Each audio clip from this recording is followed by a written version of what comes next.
Microsoft yang berjarak 1.200 km. Itu kalau diumpamakan di Indonesia perjalanannya dari Serang, Banten sampai Lombok. Kemudian dilakukan perjalanan Mi'raj sampai langit 7 Gorontalo. Baiklah, kita dengarkan kajian ini akan dibawakan oleh Ustaz Zakizam. Namun sebelum dimulai, mari kita membaca basmalah. Bismillahirrahmanirrahim. Kepada Ustaz Zakizam, dipersilakan.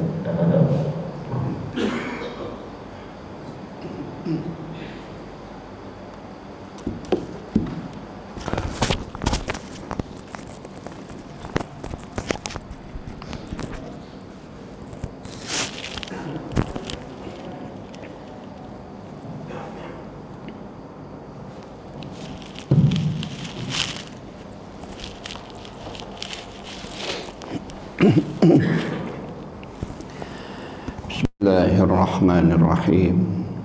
Assalamualaikum warahmatullahi wabarakatuh. Innal hamdalillah nahmaduhu wa nasta'inuhu wa nastaghfiruh wa na'udzu billahi min shururi anfusina wa sayyiati a'malina. May yahdihillahu fala mudilla lahu wa may yudlil fala hadiyalah. Asyhadu an la ilaha illallah wahdahu la syarika lah wa asyhadu anna Muhammadan abduhu wa rasuluh alladzi la nabiyya wa la rasula ba'da amma ba'd.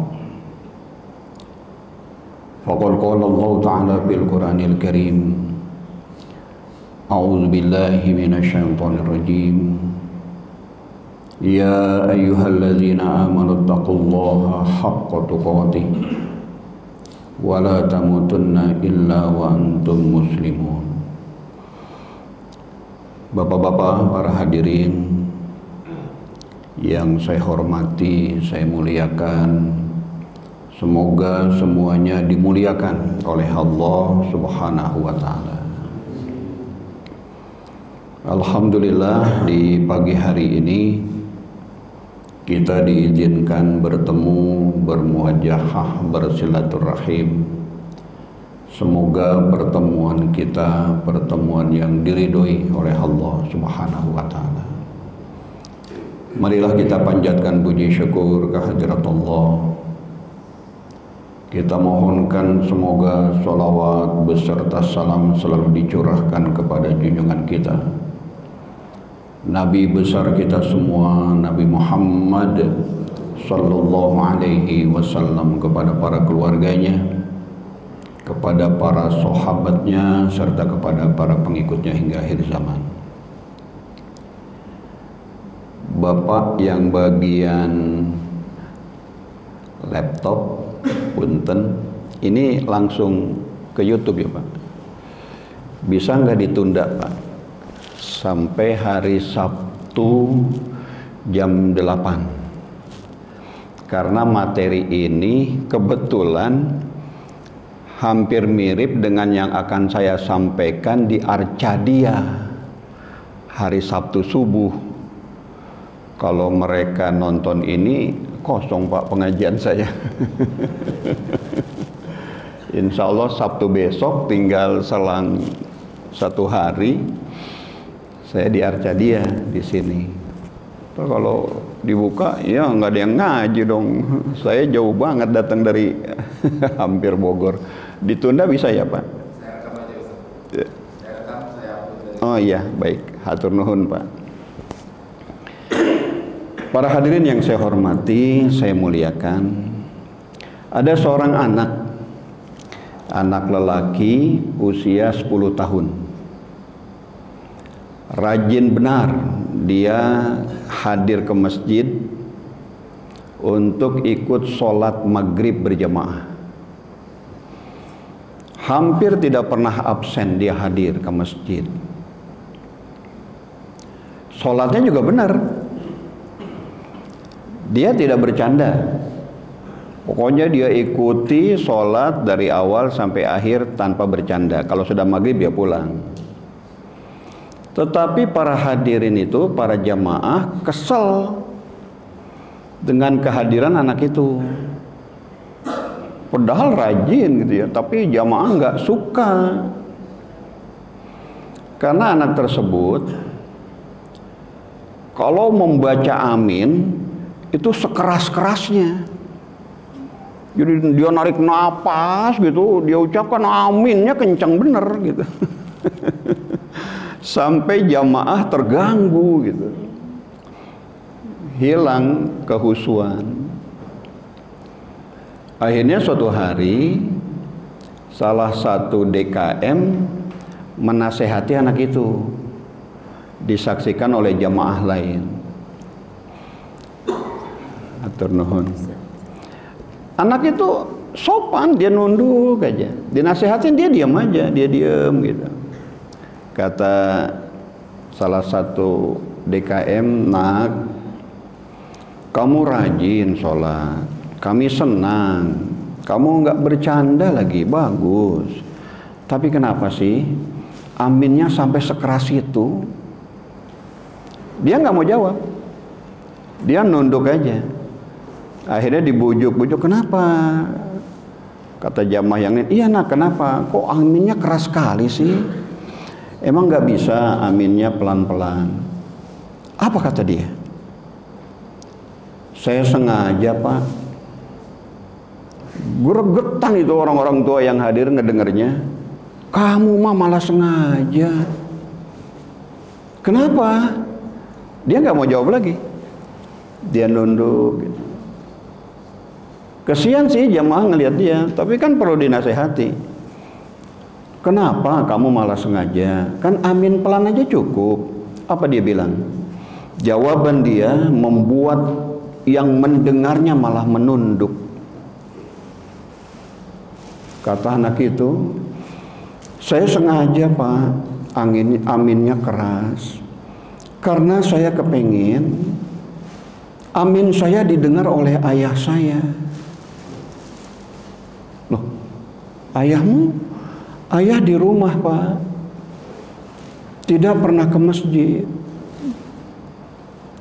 Saya dapat dari guru saya, kalau tidak ke masjid bisa jadi sholatnya nggak diterima. Saya kepengen ayah saya mendengar suara saya, biar ayah saya tahu saya ada di masjid. Saya kepengen ayah saya nyusul saya. Diam semuanya, tertunduk semuanya. Bapak Ibu yang saya hormati, saya muliakan, inilah masalah kita yang berkaitan dengan Isra Mi'raj. Kalau perayaan Isra Mi'raj banyaknya luar biasa jamaah hadir, betul? Lalu sholatnya bagaimana? Padahal inilah yang akan menjawab persoalan yang diinginkan oleh rakyat berkaitan dengan debat presiden. Loh, kok jadi ke debat presiden segala ini? Tenang Pak, Bu, saya nggak akan bahas politik. Tenang, santai. Saya PNS kok. Saya nggak berani bahas-bahas politik, salah. Menggerakkan jari aja nggak boleh. Ini kan tangan saya umpetin terus ini. Menggerakkan jari aja jadi masalah Pak. PNS serba salah. Jadi saya nggak akan bahas politik. Tapi jujurnya, kalau negeri ini ingin seperti yang diperdebatkan itu, ini jalan keluarnya. Ini nanti kita bahas di akhir Pak. Jadi kalau ada yang nggak setuju, saya bisa langsung pulang dan saya aman. Ya, daripada ban mobil saya dikempesin, saya nggak bisa pulang. Dan ini salah satu keberuntungan. Monggo, saya minta bantuan dulu ini. Kita biar aktif ini semua. Bapak yang bawa HP, buka aplikasi Quran. Biar nggak sibuk WA-WA-an Pak. Ini kita di masjid ini, buka Quran aja di HP-nya. Yang dekat dengan Al-Quran, monggo buka Quran. Kita simak bareng-bareng sama-sama. Kesian ini Quran. Saya rasanya kesini ini udah bertahun-tahun, walaupun kadang-kadang cuma setahun sekali. Qurannya ini nggak dibuka-buka kelihatan ini. Buka Qurannya Pak, yang ada terjemah.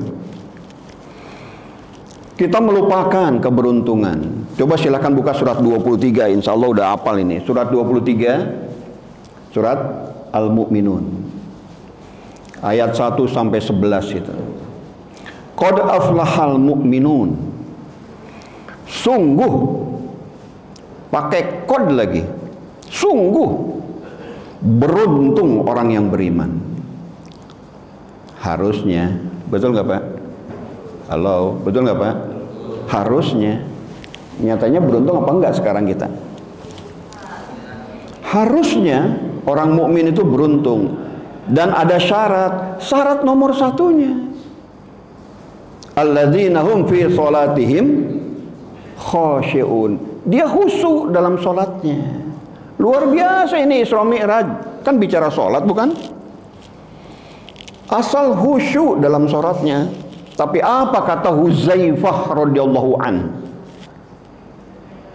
Antarul jasada khashi'an. Kamu lihat jasadnya itu khusyuk.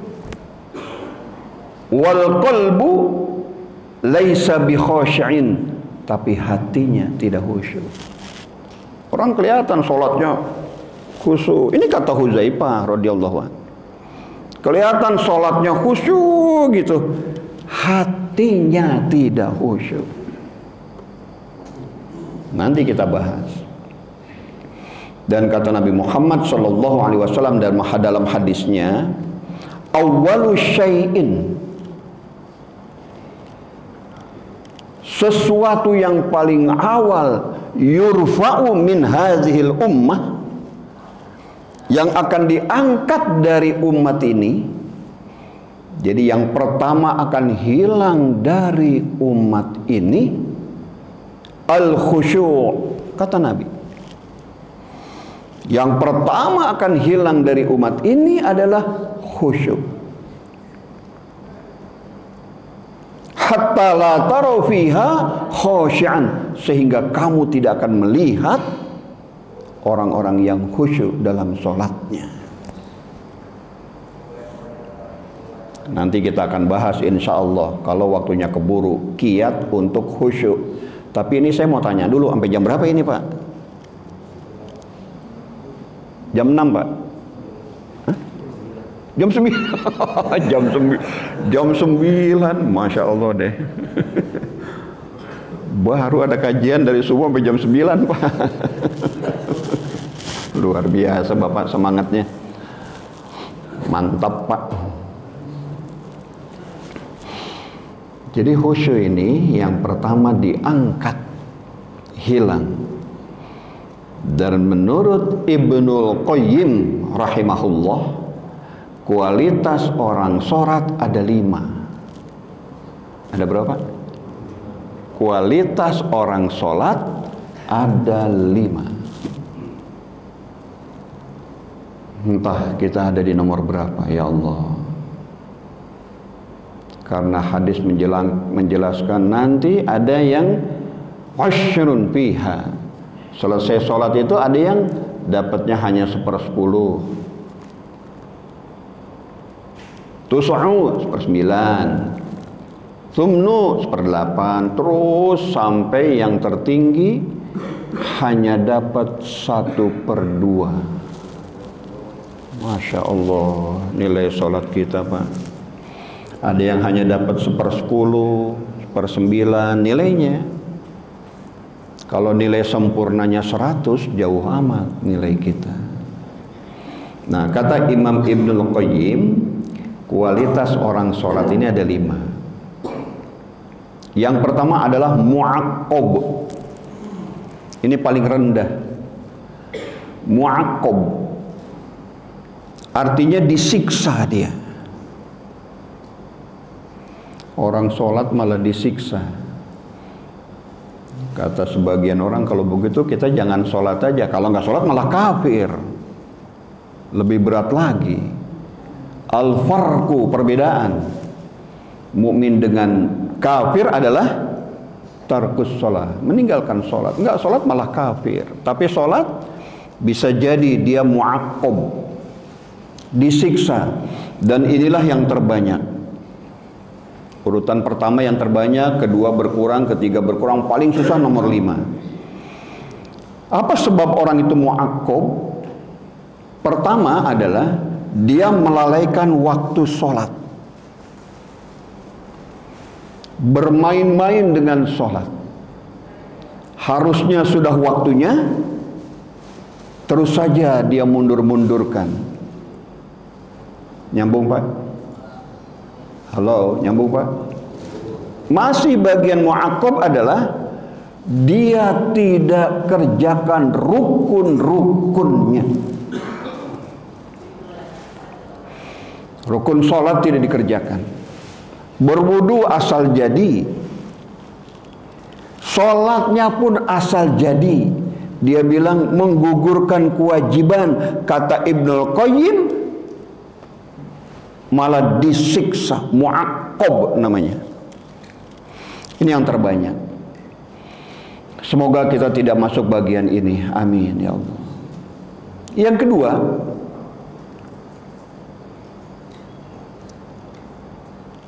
Yang kedua adalah muhasab. Dihisab dia. Ini lebih sedikit lagi. Kenapa dihisab? Dia sudah menjaga. Waktu sholat dia jaga. Sholatnya insya Allah tepat waktu. Rukunnya dia jaga. Oh berarti benar dong sholatnya dihisab dia. Apa sebab? Sejak takbir Allahu Akbar dia melamun. Nyambung Pak? Ngelamun aja, hilang aja sholatnya. Kelihatannya khusyuk, Allahu Akbar, udah tangannya di mana tahu itu? Ada yang saking ingin khusyuknya diputer-puter dia itu. Pokoknya ingin khusyuk, langsung itu khusyuk, Allahu Akbar, plek sampai melamun. Dihisab dia. Ini yang ngomong ulama Pak. Hafal Quran 30 juz ini. Hafal ribuan hadis ini. Dan jaraknya dekat ke masa sahabat ini. Semoga kita tidak masuk bagian ini. Amin ya Allah. Yang ketiga, kata Ibnul Qayyim rahimahullah adalah mukaffar anhu.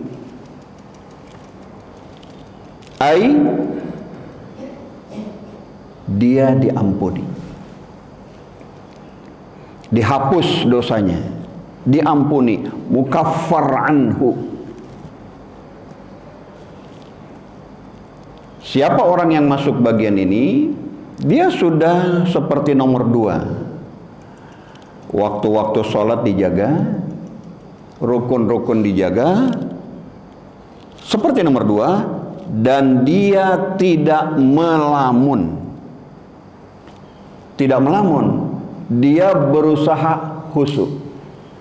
Walaupun kadang-kala hilang. Udah berusaha khusyuk, hilang lagi. Berusaha khusyuk, hilang lagi gitu. Tapi dia terus berusaha khusyuk sepanjang sholatnya. Maka dia mukaffar anhu. Semoga kita bisa masuk bagian ini. Enggak amin Pak? Aminnya aja disuruh ini. Amin. Mukaffar anhu. Nomor 4 ini lebih hebat. Musabun. Dia diberikan pahala. Nomor 4 Pak yang dapat pahala. Musabun. Dia sudah seperti nomor 3. Dan dia sudah mulai khusyuk. Kalau nomor 3 belajar khusyuk. Kalau nomor 4 sudah mulai khusyuk. Jadi lebih banyak khusyuknya daripada ngelamunnya. Ini nomor 4. Yang nomor 5 sulit Pak. Hanya para ulama mungkin yang bisa. Para sahabat, para tabi'in, orang-orang terpilih. Ini tingkatan yang sangat sulit. Namanya muqarrab min rabbihi. Dia didekatkan dengan Allah. Jadi pas sholat saja langsung khusyuk. Baru mulai saja langsung khusyuk. Ini sulit, kedudukan ini sangat tinggi. Inilah 5 kualitas yang disampaikan oleh Ibnu Qayyim rahimahullah. Semoga kita bisa berusaha mendekati khusyuk. Amin. Lalu timbul pertanyaan, bagaimana agar kita khusyuk? Kan harusnya bicara Isra Mi'raj, bicara sholat, betul Pak? Bagaimana sholatnya berkualitas, bisa khusyuk?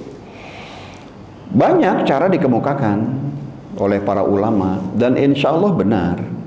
Saya simpulkan Pak, dari pendapat para ulama tadi, kalau kita mau khusyuk dalam sholat kita, mari kita bersama-sama untuk berusaha belajar. Saya juga masih belajar. Itu ada 3 cara Pak. Cuma 3 kiatnya agar sholat kita khusyuk.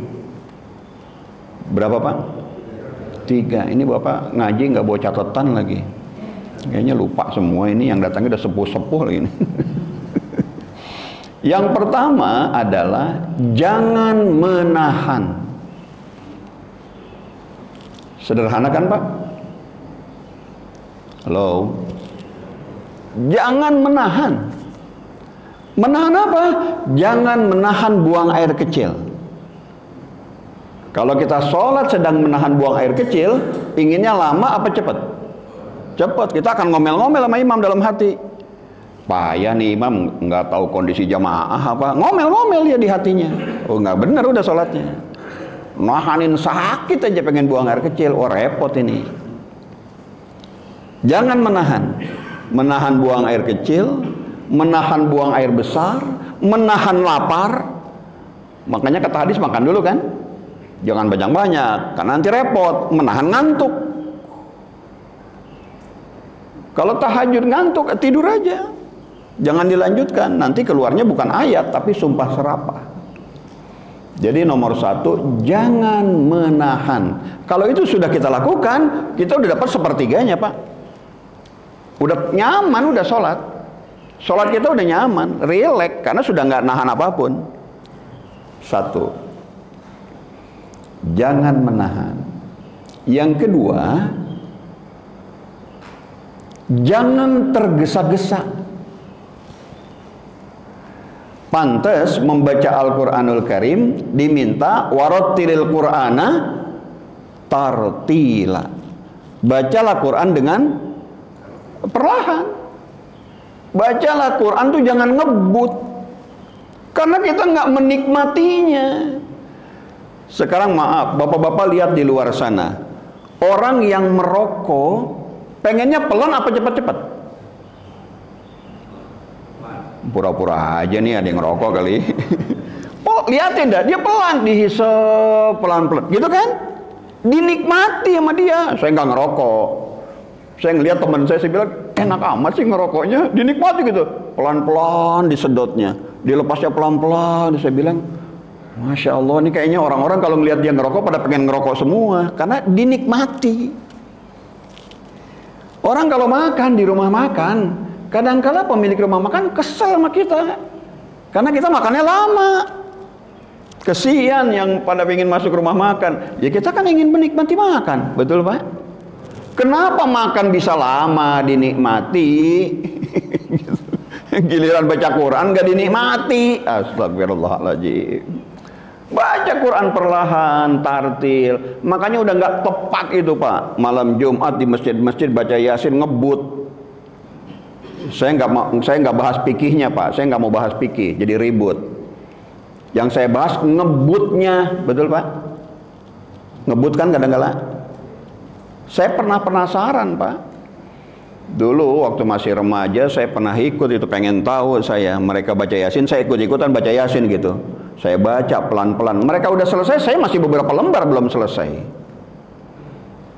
Ngobutnya luar biasa. Astagfirullahaladzim. Baca Quran di rumah perlahan.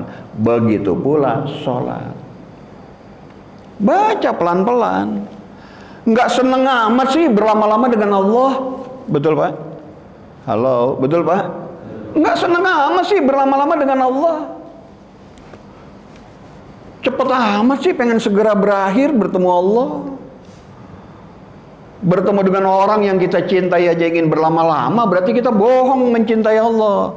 Surat 3 ayat 31, Qul in kuntum tuhibbunallah. Jika kamu cinta kepada Allah, memang urusannya lain itu belakangnya, mentaati Rasul. Tapi jika kita mencintai Allah, nggak senang amat berjumpa sama Allah. Makanya kalau kita sudah mendengar azan, lalu kita masih di rumah, kita mau ke masjid, apa yang kita lakukan Pak? Jangan lari. Jangan lari. Lalu apa? Jalan saja biasa. Lalu saya ketinggalan. Ya salah Bapak, datangnya pas sudah azan. Orang mah harusnya sebelumnya dong. Kan ada qobliyahnya dulu, betul? Kan ada atahiyatul masjid. Duduk dong, menunggu waktu sholat, pahalanya besar itu. Lalu kenapa kita jangan lari-lari? Kalau kita lari-lari, kita akan ngos-ngosan. Ngos-ngosan, napas memburu. Pas takbir, Allahu Akbar. Ngos-ngosan, udah nggak beres sholat kayak begini. Nyambung Pak? Halo, nyambung Pak? Jangan tergesa-gesa. Pilih imam yang jangan tergesa-gesa. Pilih, berhak kita DKM. Bilang sama imam, baca Quran yang tartil, perlahan-lahan. Kami ingin menikmati sholat kami. Anda baca perlahan. Kalau ada jamaah yang nggak suka, biarin jamaah bikin masjid lain. Kita mau menikmati sholat kok. Halo. Ini ngaji udah jauh-jauh, padahal nyender lagi. Ngantuk semua nih urusannya ini. Yang kedua, sederhana bukan? Nah, nomor 2 kita bisa, insya Allah udah 2/3 nih. Tinggal yang nomor 3-nya nih memang rada susah. Sepertiga akhir ini yang sulit. Yang ketiga adalah ikat pikiran kita. Apa Pak? Diikat ini. Persoalannya mulut kita membaca, ininya yang melanglang buana, betul? Ikat pikiran kita. Bagaimana cara mengikatnya? Begitu bukan? Bapak, Ibu, hafalkan ayat yang kita baca. Hafalkan bentuk tulisannya. Alhamdulillahirabbil alamin. Hafalkan bentuk tulisannya. Saat kita membaca Alhamdulillahirabbil alamin, mulut membaca, pikiran memikirkan bentuk tulisan. Nyambung Pak? Kalau ini terus kita jaga, kita lakukan, ada beberapa orang yang ininya seperti berdesir Pak. Pak, kadangkala kalau kita merasakan sakit hati, ada yang berdesir kan? Ser, nyesak, begitu kan? Memang susah diceritakannya gitu ya. Kayak ada yang berdesir gitu. Nah, ada orang-orang yang melakukan itu, dia kok merasakan kayak ada yang berdesir. Apa yang Anda rasakan? Nyaman. Ah, jangan-jangan tuh udah masuk. Bahkan ada seseorang bilang ke saya kok kalau kayak begitu tiba-tiba saya nangis ya, kata dia. Oh, hebat itu. Diikat dengan bentuk tulisan. Nanti lama-lama kita akan paham arti. Jadi sambil baca Alhamdulillahirabbil alamin. Segala puji bagi Allah, Rabb semesta alam. Wow, berdesir ini. Masuk itu ke arah khusyuk. Dan apa yang terjadi? Nanti kalau kita selesai sholat, kita kok nggak tahu ada orang lagi duduk di ruangan tengah. Kita lagi sholat tahajud misalnya, Tahu ada orang duduk di ruangan tengah, kita nggak tahu, tadi nggak kelihatan karena kita lagi fokus. Misalnya anak kita duduk di bangku, kita udah nggak tahu karena kita lagi fokus. Pantas para sahabat kalau sholat dia udah nggak tahu sekelilingnya. Ini yang akan membuat orang ditolong Allah.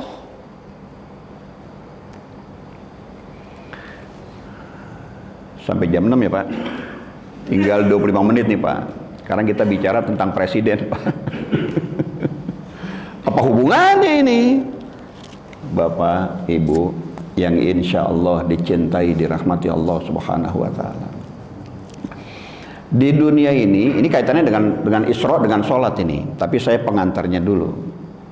Di dunia ini pernah hadir sebuah negeri yang tak tertandingi. Negeri apa Pak? Negeri itu Allah abadikan menjadi nama sebuah surat. Negeri apa Pak? Coba Bapak buka surat 34. Diabadikan oleh Allah menjadi nama sebuah surat. Surat 34. Surat apa? Saba. Surat Saba. Para ulama khilaf, berbeda pendapat. Ini masanya masa siapa? Ada yang berkata bahwa kemungkinan besar ini masa Nabi Sulaiman alaihissalam bersama Ratu Balkis. Ada yang bilang begitu, tapi wallahu alam. Karena jumlah nabi banyak bukan? Jumlah rasul banyak, kita nggak tahu. Itu pendapat ulama. Mana yang dimaksud? Buka ayat 15, Pak. Ada di ujung ayat. Inilah harusnya cita-cita semua pemimpin selama dia muslim. Baik presiden, gubernur, bupati, wali kota, camat, lurah, RT RW saya nggak sebut Pak, takut hadir di sini. Sampai lurah aja. Ada ujungnya baldatun thayyibatun wa rabbun ghafur. Adakah muncul kalimat itu dalam debat? Enggak. Semua muslim bercita-cita menjadikan negerinya baldatun thayyibatun wa rabbun ghafur. Bapak lihat di situ, itu ada dua maksud. Baldah thayyibah, negeri yang thayyib. Negeri kalau sudah thayyib, Pak, negerinya makmur, negerinya subur, negerinya terjaga, kesehatan, keimanan, hukum terjaga, thayyib sudah. Baldah thayyibah. Tapi lihat ujungnya, wa rabb ghafur. Allah mengampuni. Enggak cukup kan baik saja? Halo? Halo? Enggak cukup kan baik saja?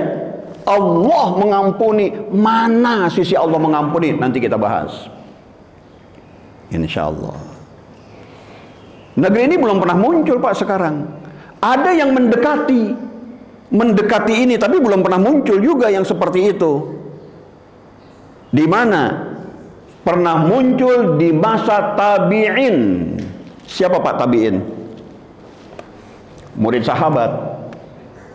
Karena beliau tidak pernah berjumpa dengan Nabi Muhammad Sallallahu Alaihi Wasallam, jadi bukan sahabat. Tapi bertemu dengan sebagian sahabat, konon kabarnya begitu. Masa siapa ini? Masa Umar bin Abdul Aziz. Cek Pak. Saya saking penasarannya saya buka Pak channel CNN Pak. Jadi saya buka pemerintahan Umar bin Abdul Aziz, muncul ada CNN. Oh, apa kata CNN nih? Kan boleh dibilang CNN tidak mewakili umat Islam, bukan? Halo? Tidak mewakili umat Islam kan CNN, tapi saya baca apa kata CNN. Nanti cek Pak. Pernah terjadi nih masa Umar bin Abdul Aziz, beliau mengirim satu regu begitu, para pemungut pajak amil yang tugasnya bukan mungut pajak, tugasnya membagikan pajak zakat, tugasnya membagikan harta zakat. Pasukan ini, rombongan ini berangkat dari ibu kota sampai ke ujung Afrika, Pak. Saking luas pemerintahannya waktu itu, sampai ke ujung, Pak, di Afrika. Dan mereka pulang dengan tangan kosong. Apa sebab? Mereka tidak menemukan satu orang pun yang harus dibantu dari zakat, karena hidupnya sudah makmur. Zaman siapa? Zaman siapa? Umar bin Abdul Aziz. Padahal beliau memerintah berapa lama? Hanya 3 tahun. Pelita kita berapa lama? 5 tahun. Usulkan, Pak, koreksi, 3 tahun aja. Wah, nggak bakal cukup. 5 tahun aja nggak cukup. Cukup Umar bin Abdul Aziz. Halo? Halo? Masa sebelum Umar bin Abdul Aziz, masa penuh korupsi. Sebelum Umar bin Abdul Aziz. Pas beliau memimpin, hilang semuanya. Saya buka lagi, Pak. Apa sih negeri yang terbaik sekarang katanya? Disebutkan Islandia. Ternyata di negara Islandia masih banyak orang miskin. Apalagi di Amerika mah, tunawisma aja ada. Betul? Masih mendingan kita ngontrak, bukan tunawisma. Di Amerika orang nggak punya rumah aja banyak. Di Islandia masih banyak orang miskin. Belum negara terbaik, tapi terbaik pernah terjadi di zaman Umar bin Abdul Aziz. Nggak ada orang yang bisa dibantu. Sampai bingung itu petugas, karena mereka hidupnya makmur. Tapi zaman kerajaan Sabah saat itu lebih dari itu. Sampai kata tafsir Ibnu Katsir disebutkan bahwa di negeri Sabah saat itu penyakit aja nggak ada, Pak. Bisa ya? Saya mau tanya, Pak. Kalau ada angin puting beliung, sebabnya apa, Pak?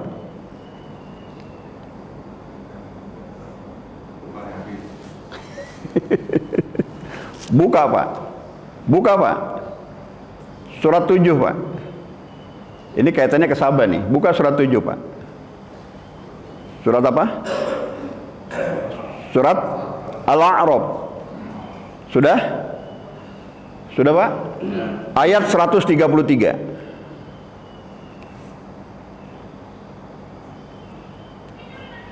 Ketemu?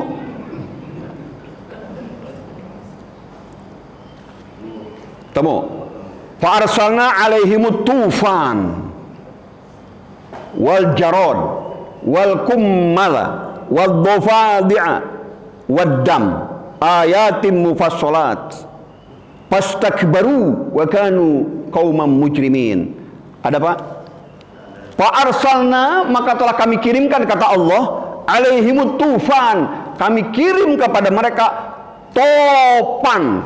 Saya mau tanya, topan gara-gara siklus ini, siklus itu, angin barat, angin timur, karena uap air dan lain sebagainya, kata para pakar, apa karena kiriman Allah? Halo? Bapak bingung sih? Kiriman, Pak. Kiriman Allah. Ini ada bencana-bencana ini gara-gara alam ini, gara-gara alam ini. Saya mau bertanya, siapakah pencipta alam? Berarti kita menyalahkan siapa? Halo? Masa yang disalahin alam? Alam itu ada yang punya, bukan? Cicing wah ini nggak ada respon, jadi bingung saya. Alam itu ada yang punya, alam itu ada yang bikin, betul? Allah kirim. Oh, Allah kok kirim topan? Ya pasti ada sesuatu pada umat itu, betul? Allah kirim topan, tuh kata ayat. Masih nggak sadar. Allah kirim lagi jarod. Apa jarod? Belalang. Habis, Pak, tanaman. Di kita malah lebih, Pak. Yang dikirim ulat bulu. Betul, Pak? Dikirimkan ulat bulu. Wah, para pakar berkomentar, fenomena apa ini? Fenomena Anda sibuk kuliah, sibuk mengajar universitas, mahasiswa nggak diberikan kesempatan sholat. Itu fenomenanya. Betul, Pak? Anda sibuk berpendapat pakai teori-teori barat, tapi Anda nggak sholat-sholat, profesor. Halo? Betul?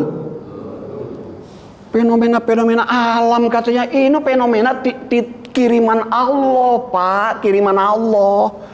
Ini yang didengar malah pendapat, oh itu kan yang bicara profesor doktor, ustadz. Iya, dia profesor doktor kan bukan profesor doktor Quran. Betul? Dia profesor doktor kan bidang eksak. Dia jago di bidangnya, tapi jangan bicara Quran lah. Bukan dia yang pakarnya. Nyambung? Ini mah mentang-mentang pakar, ayo aja didengerin. Ini kan kata pakar, ya, tapi kata Quran begini. Kata ahli Quran begini. Ini saya kenapa jadi sewot begini pagi-pagi ya? Tuh. Tapi lihat kebalikannya. Bapak lihat kebalikannya. Surat 14. Pak, ini belum beres nih. Tadi wal jarod, belalang. Dikirim belalang, habis tanaman, masih nggak tobat juga. Allah kirim lagi kumal. Apa Pak kumal? Kutu. Orang jualan serit laku ini. Rambut diseritin begitu. Masih nggak mau tobat juga, Allah kirim lagi waddofa, apa itu, kodok. Masih nggak tobat juga, Allah kirim lagi dam, apa itu, darah. Negeri itu dulunya hebat, negeri adik kuasa, namanya Mesir, tapi hancur sampai hari ini. Kok sampai hari ini? Lihat aja di negeri Mesir penuh dengan tari perut. Betul? Halo, betul? Coba itu. Apa sebab? Lihat ujungnya. Pastakbaru, mereka sombong terus. Wa kanu qauman mujrimin, memang mereka tuh kaum yang berdosa. Itu sebabnya dikirim bencana. Ini yang disalahin alam lagi, alam lagi. Introspeksi lah, ente jarang ke masjid, ini penyebabnya. Introspeksi lah, Anda memain-mainkan sholat. Harusnya sholat subuh malah ngejar-ngejar kereta. Betul? Ini penyebabnya. Allah nggak mau Anda menjadi kaya raya, raja diraja dengan harta sebanyak apapun. Allah nggak butuh. Yang Allah butuhkan, Anda dilahirkan ke dunia itu untuk ibadah. Betul? Inilah syarat menjadikan negeri baldah toyibah, yang syaratnya ini ada dua. Udah jam 6 Pak, syaratnya aja belum dibahas. Syaratnya ada dua. Menjadikan negeri baldatun toyibatun warobun gopur, syaratnya hanya dua. Mudah kan Pak? Dua, gampang banget. Prakteknya yang susah. Apa yang pertama? Yang pertama, penduduknya ibadallah. Ibadah aja kepada Allah. Emang kalau ibadah akan menjadi makmur? Mari kita lihat. Buka Pak. Buka surat 51 Pak. Buka surat 51. Sebelum kita bahas, saya mau bertanya, percaya nggak kepada Quran? Harus Muslim. Surat 51 Az-Zariyat ayat 56. Wa ma khalaqtul jinna wal insa illa liya'budun. Tidaklah Allah menjadikan jin, tidak pula Allah menjadikan manusia kecuali hanya untuk beribadah. Betul Pak? Pak, jangan direkam nih Pak, jangan kait-kaitkan dengan politik nih. Yang Allah minta bukan begini nih Pak. Ini Bapak jangan tersinggung nih kalau ini pilihan Bapak.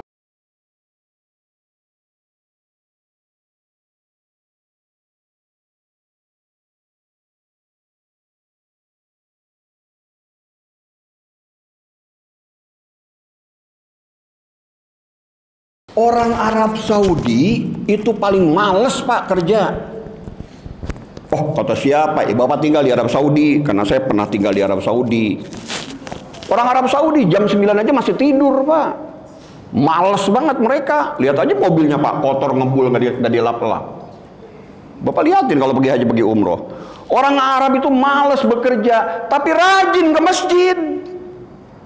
Betul? Kalau sudah terdengar azan, bagaimana toko? Tutup. Bagaimana kantor? Tutup. Rezeki mereka nggak habis-habis. Orang Indonesia rajin banget kerja, Pak. Tengah malam aja dilakukan kerja. Tapi malas ke masjid. Betul? Kerja hebat sampai tengah malam kerja. Ya nggak makmur hidupnya. Malah banyak penyakitnya. Ya begadang. Dan Bapak jangan salah sangka, Pak, bahwa itu di puncak banyak orang Arab. Pak, itu bukan orang Arab Saudi. Karena Arab itu banyak. Ada Iran, Arab bukan? Irak, Arab bukan? Libanon, Arab bukan? Yaman, Arab bukan? Banyak Arab. Arab Saudinya nggak begitu, Pak. Oh, di Arab juga ada pencurian, kita haji, kita umroh. Yang melakukannya bukan orang asli Arab, Pak. Pendatang, wajahnya wajah Arab. Itulah kalau kata kita Arab empang misalnya. Arab mana lagi dah nggak tahu dah. Jangan nyalain orang Arab. Orang Arab jempolan, Pak. Keturunan para sahabat mereka. Kalaupun ada orang asli yang nggak bener, itu mungkin salah satu keturunan Abu Jahal. Saya pernah melihat, Pak, di Taman Matahari. Saya bawa anak, bawa istri, bawa mantu, bawa cucu ke Taman Matahari. Pas mau sholat zuhur, saya ke musolanya. Datang 2 orang, Pak, suami istri sama anaknya, orang Arab, mau ikut sholat. Diajak ngobrol pakai bahasa Arab. Waduh, ini syekh ternyata, Pak. Ngegebeg atau saya jadi imam. Di belakang saya ada syekh, disuruh imam, dia nggak mau.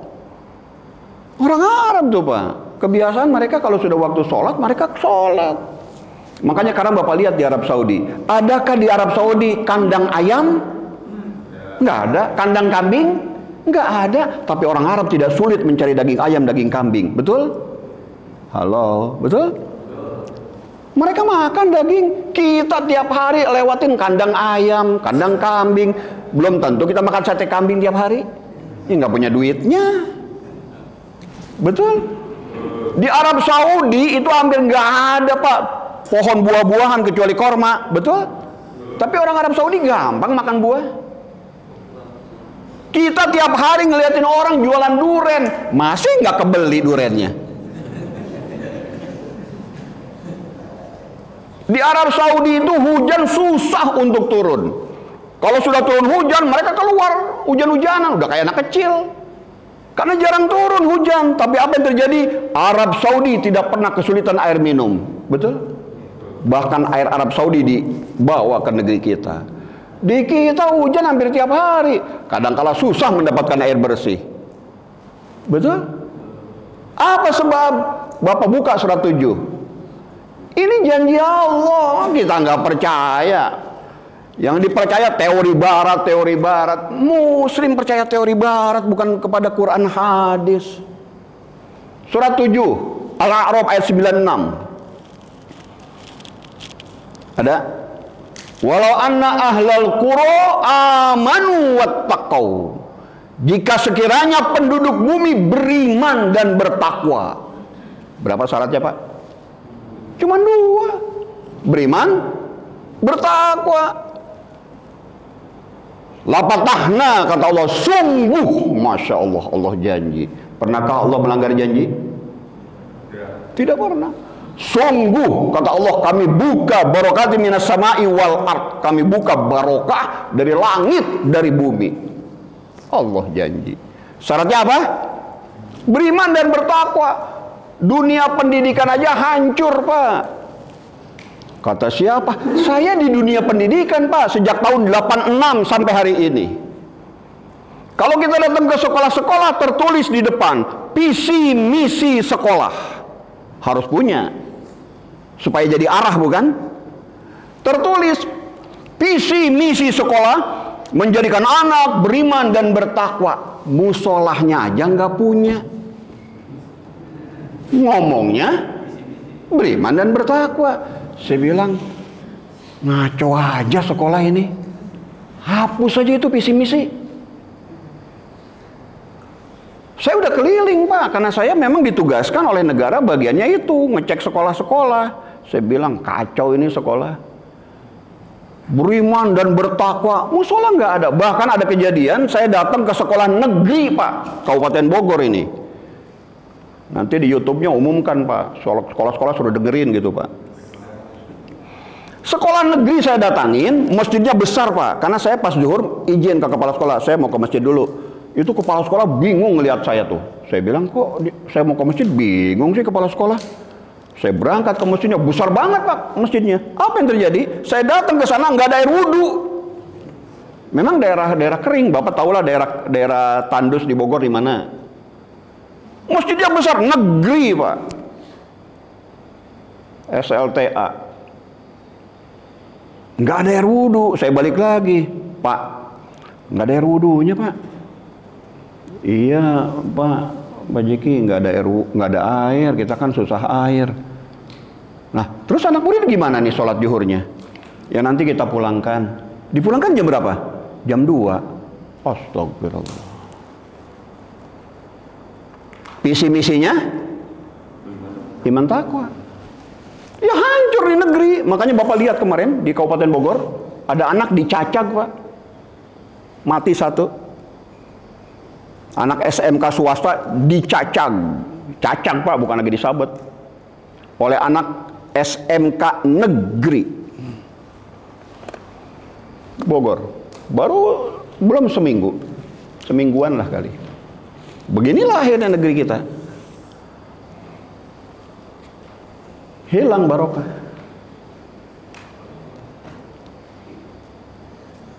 Ada nggak dalam debat itu dibahas? Halo? Nggak ada. Bapak jalan dari mulai ujung Jakarta sampai ujung Bogor dah liatin. Banyak spanduk caleg-caleg. Ada nggak tertulis? Kalau saya jadi caleg, saya akan terapkan agar anak-anak sekolah sholat berjamaah. Ada nggak kayak gitu? Nggak ada, Pak. Nggak ada yang milih. Taliban ini mah. Nggak ada yang milih, Pak. Apa perlu saya jadi caleg, Pak? Nggak punya duit, Pak. Nggak punya duit. Buat bikin spanduk kan harus punya duit. Saya nggak punya duit. Coba itu. Astagfirullahaladzim. Bahkan Bapak lihat surat 71. Mantap surat 71 ini. Udah jelas bener ini 71. Surat Nuh. Surat Nuh. Sudah ketemu? Ayat 10 sampai dengan ayat 12. 10 sampai 12.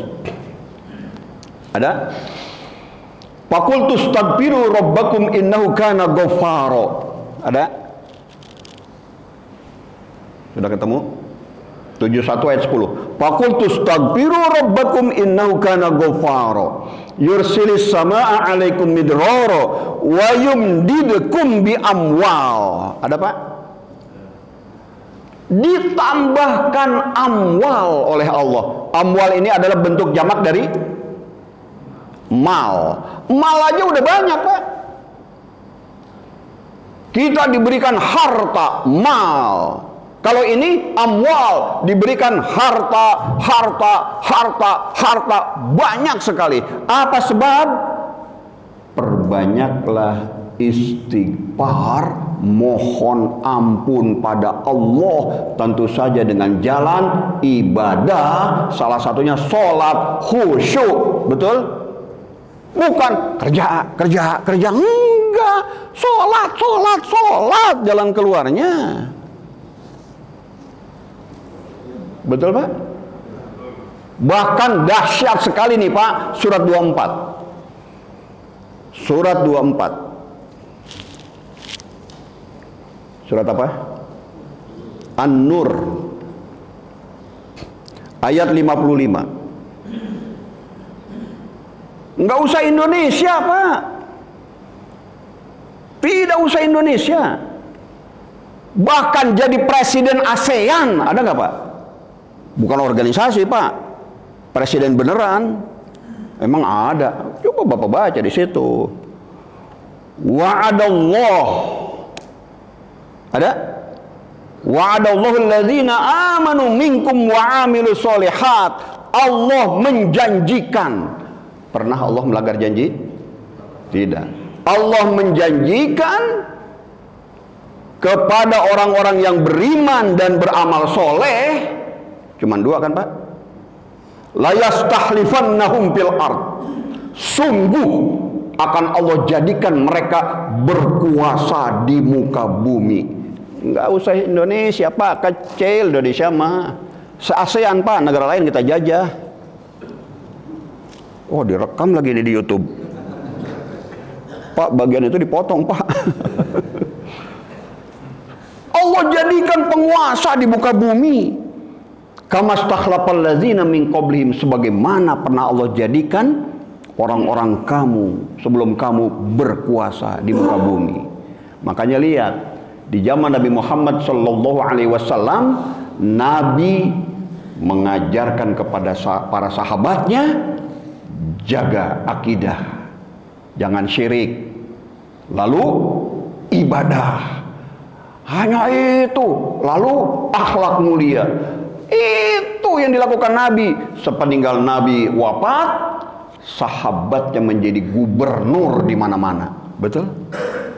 Halo, betul? Menjadi gubernur di mana-mana. Enggak kira-kira itu. Yang dibikin oleh Nabi adalah kelas-kelas ibadah, bukan kelas politik. Duh, salah ngomong lebih baik. Kelas ibadah yang dibikin sama Nabi. Ngakunya umat Nabi, tapi cara Nabi nggak dipakai. Betul? Halo? Bahkan biar ini terekam. Saya kurang setuju dengan debat Pak. Loh, emang kenapa? Saya mau bertanya, bolehkah menyakiti sesama muslim? Bolehkah menghina muslim? Kan kita senang kalau lawan debat kita kalah, diaplaus, tersiar aibnya ke seluruh negeri. Saya mau bertanya, hukumnya haram apa tidak? Nggak boleh menyakiti orang. Ini menyakiti sesama muslim demi kekuasaan. Apa-apaan kita resep lagi nontonnya. Ntar ikut-ikutan di warung kopi ngobrolin aib yang bukan pilihan kita. Astagfirullahaladzim, jadi banyak dosa kita ini. Sekarang Pak, sehebat apapun program seseorang, saya hebat misalnya jadi calon presiden, punya program hebat luar biasa, rakyat setuju, adakah jaminan bahwa program yang saya kemukakan dijalankan dengan baik? Halo? Ada jaminan? Sehebat apapun program, berjalan tidaknya di tangan orang yang soleh. Betul Pak? Berapa banyak bantuan, program baik, sampai ke desa juga banyak. Program bantuan buat rakyat miskin, bagus programnya. Dikorupsi ada? Ada dikorupsi? Jadi sehebat apapun program, kalau yang melaksanakannya tidak soleh, jalan? Halo? Ya orangnya dulu. Solehkan dulu ini, gitu. Baru bicara program. Cara mensolehkannya bagaimana? Latih sekarang bagaimana umat Islam agar sholat khusyuk sholatnya. Nanti Allah turunkan. Allah yang nurunkan, bukan upaya kita. Sombong amat kita bisa merubah dunia. Semua kan terserah Allah. Betul Pak? Halo, betul Pak? Terserah Allah, bukan kita. Jumawa itu sombong kita kalau gara-gara kita. Hebat amat kita. Hati-hati. Satu aja deh Pak. Yang keduanya nggak usah, nanti aja lah kapan-kapan. Ini udah jam 6 lewat, ini udah siang ini. Saya kembalikan kepada Bapak pembawa acara. Jadi intinya dalam Isra Mi'raj ini saya tidak berbicara tentang waktu Isra Mi'raj. Kalau karena Bapak buka pendapat para ulama, itu terjadi khilaf Pak. Apa benar 27 Rajab, 28 Rajab dan lain-lain? Para ulama aja beda Pak menentukan tanggalnya. Mengenai tanggal itu perbedaan pendapatnya banyak. Jadi nggak bisa bicara tentang waktu Isra Mi'raj. Yang kedua, Isra Mi'raj ini Pak, ada ulama berpendapat bukan sekali Pak. Bapak nanti silahkan buka. Ada yang berpendapat bukan satu kali Isra Mi'raj ini. Nah, bingung lagi kita kan. Yang ketiga, Isra Mi'raj ini Pak, kendaraannya juga berselisih Pak. Bukannya buruk, Isra Pak. Mi'rajnya ada yang berpendapat itu naik tangga katanya. Menginjak tangga yang luar biasa, bukan buruk lagi. Itu ulama Pak yang bilang. Yang benar yang mana ya Allah yang tahu. Yang ketiga, sampai hari ini juga masih khilaf, walaupun kita mendukung bahwa ini dengan jasad dan ruh. Ada yang berpendapat hanya ruh, mimpi dan lain sebagainya. Bahkan Pak, yang terjadi di masyarakat adalah khilafnya benar-benar khilaf tentang hukum memperingati Isra Mi'raj. Ada yang setuju, ada yang bid'ah, udah macam-macam bahasanya. Saya nggak bahas itu makanya. Yang saya bahas, buat apa sih ngeributin ini? Inti dari Isra Mi'raj kan sholat, betul? Halo, betul? Kok rajin menyelenggarakan Isra Mi'raj, tapi masjidnya masih kosong? Halo, persis kayak begini Pak. Maaf nih Pak, jangan marah ini. Habis sholat subuh kalau di kampung tuh terdengar kentongan Pak. Tong, tong, tong, bukan beduk Pak. Tong, tong, tong, artinya manggil orang untuk gorol. Habis sholat subuh Pak. Wih, kentongan panjang nih, ada kerjaan nih di masjid nih, ngecor kali gitu. Datang masyarakat, bawa pacul, bawa segala macam alat. Gorol Pak. Sampai jam 10:30. Diakhiri, ibu-ibunya datang Pak, bawa nasi, bawa sayur asam, bawa ikan asin, bawa lalap, bawa sambal, makan Pak bareng. Ngalamin kali Pak, di kampung begitu. Lalu terdengar azan zuhur berkumandang, kemana yang gorol? Pulang, pulang, pulang. Lah Pak, sholat dulu. Badan kotor ini, belum mandi, gitu. Mau mandi dulu? Iya mandi dulu. Dia mandi dulu. Habis mandi, ya gak ke masjid. Nah inilah umat Islam. Amal solehnya banyak, ibadahnya tidak. Padahal tadi iman dulu, baru amal soleh. Jangan dibalik dong, betul? Iman dulu, baru amal soleh. Giliran yang gak ikut gorol datang mau sholat zuhur, malah diliatin. Mana gak gorol? Dia mau sholat zuhur. Dia sholat zuhur, yang gorol pulang. Jadi ini yang lebih baik yang mana Pak? Terserah bapak-bapak dah. Terserah bapak-bapak dah, bapak-bapak yang menyimpulkan. Beginilah umat, Isra Mi'rajnya mau, waduh meriahnya luar biasa. Lalu bagaimana inti dari Isra Mi'raj? Intinya adalah sholat. Dan sholatnya hati-hati, karena ada 5 kualitas. Berusahalah kita, kalau kan nanti kita hanya dapat dosa, hanya dapat azab dari Allah. Itu yang bilang ulama. Pasti beliau punya dasar.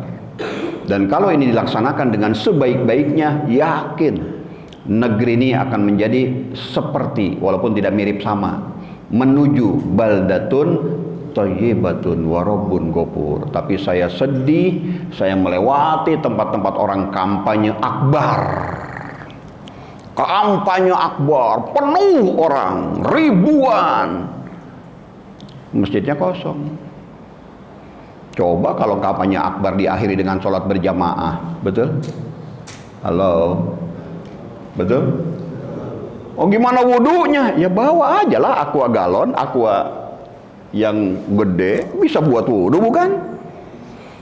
Dulu para mahasiswa demo-demo di Jakarta tetap sholat di jalan raya.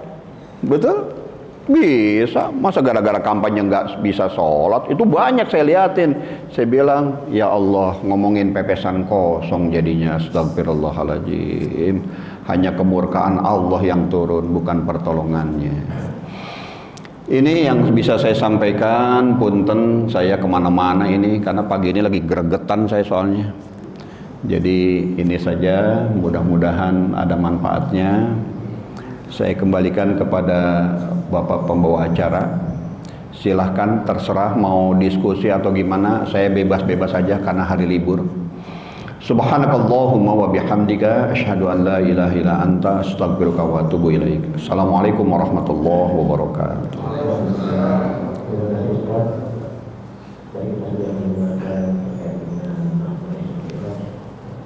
Mungkin dari jemaah ada pertanyaan, mau bertanya sampai sembilan.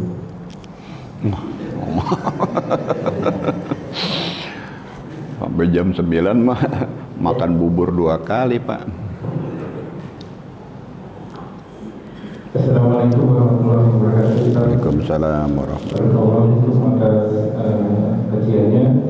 Tadi terkait dengan kemusuhan sholat Ustaz, emang berasa sekali ya kalau sholatnya bermusuh itu jadi tidak tenang gitu ya.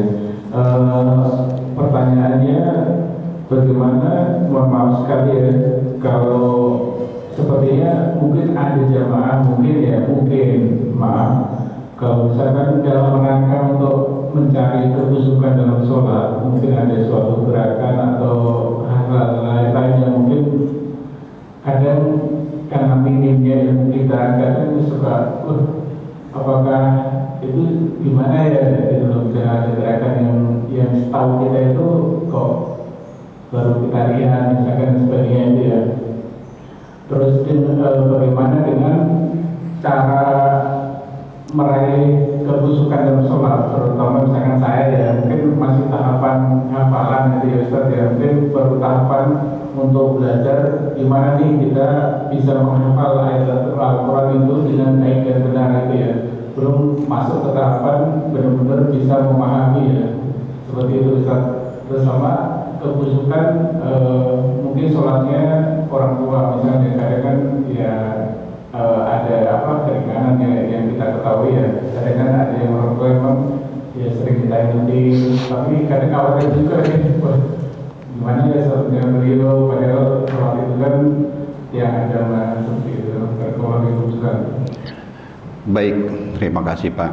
Bismillah, Allahumma sholli ala Muhammad, barakallahu fiik. Jadi Bapak, Ibu, yang pertama, ini saya ramu aja ya Pak. Yang pertama, ada yang berpendapat bahwa ada orang mencari kehusuan itu dengan memeramkan mata.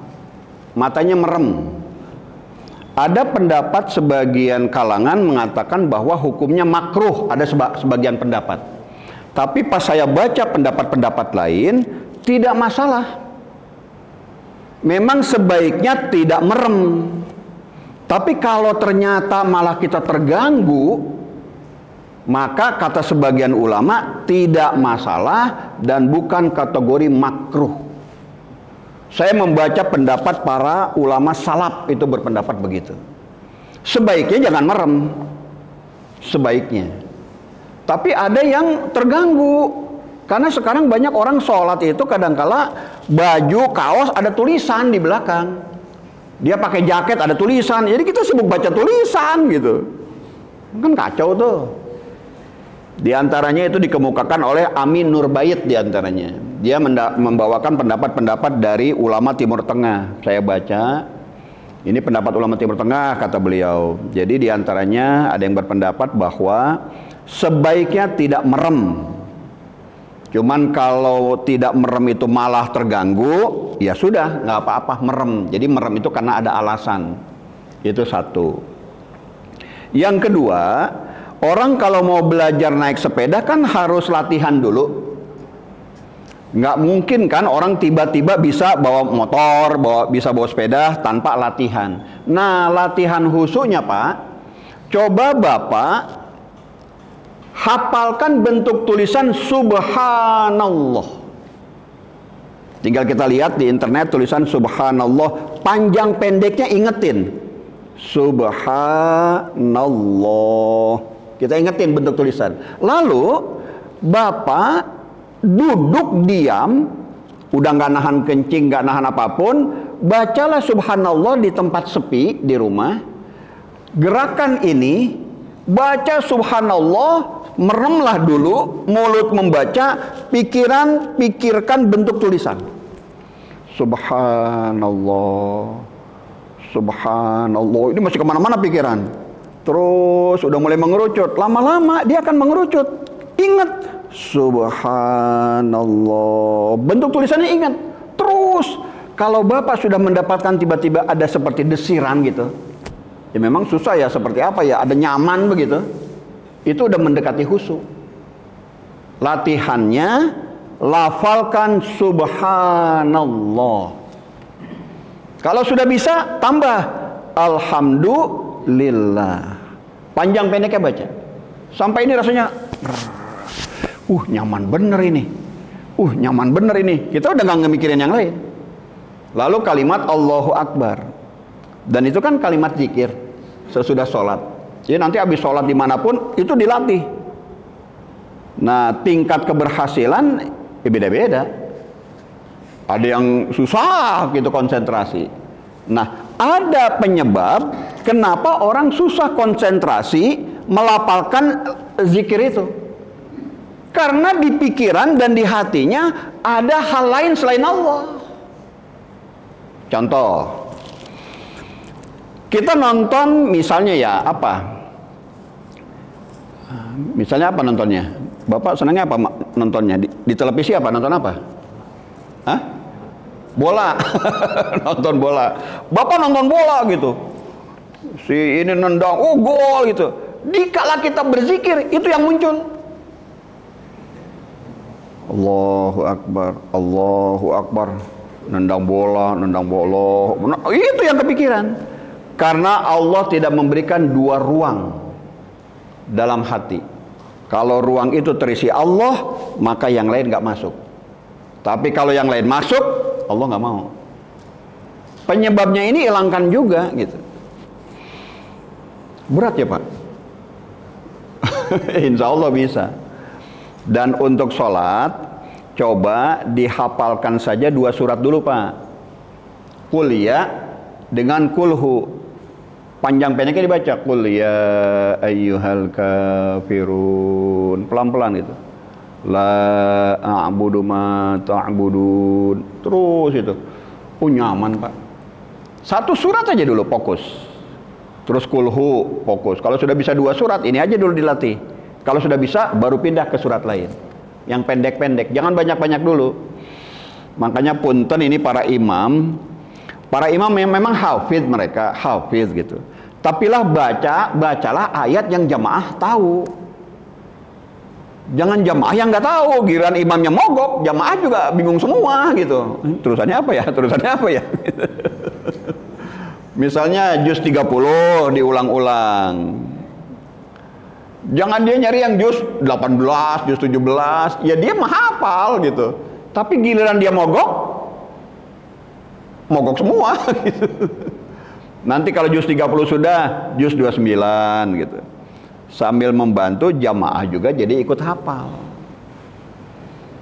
Begitu Pak. Semoga kita semua mendapatkan hidayah, bantuan, pertolongan Allah agar sholat kita khusyuk. Jangan terlalu banyak sholatnya Pak. Jangan terlalu banyak sholatnya. Kalau sholatnya ngamplong. Ngerti nggak Pak ngamplong? Contoh, tahajud 11 rakaat. Ya kalau ngamplong semua. Yang diminta bukan banyaknya, tapi kualitasnya. Kalau sudah berkualitas, witir 3 nih, berkualitas nih. Udah besok malam tambah 2 dah jadi 5. Masih berkualitas nih, besok malam tambahlah jadi 7. Lama-lama 11, tapi berkualitas. Bukan banyaknya, tapi kualitasnya gitu. Hatur nuhun, aya deui.